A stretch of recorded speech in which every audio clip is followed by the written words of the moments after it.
Welcome to the Rim Break Rodeo. We hope this video helps. Open Settings and tap FaceTime to begin activation on your iPhone. Look for the FaceTime toggle near the Apple ID area. Sign in with your Apple ID when prompted to enable FaceTime fully. If you are already signed in, confirm the Apple ID shown is correct. Verify your phone number or email appears under You Can Be Reached so contacts can call you. Make sure your iPhone is connected to Wi-Fi or cellular data during the setup.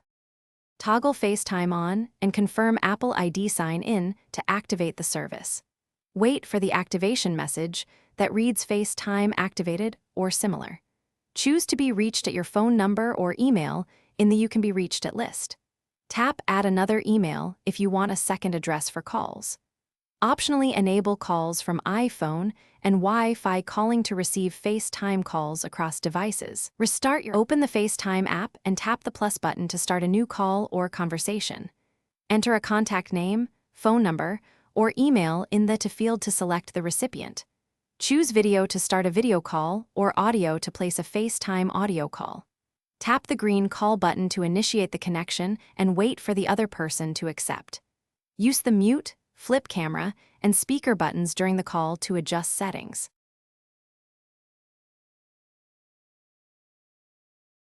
Thanks for watching. Consider subscribing if we helped you.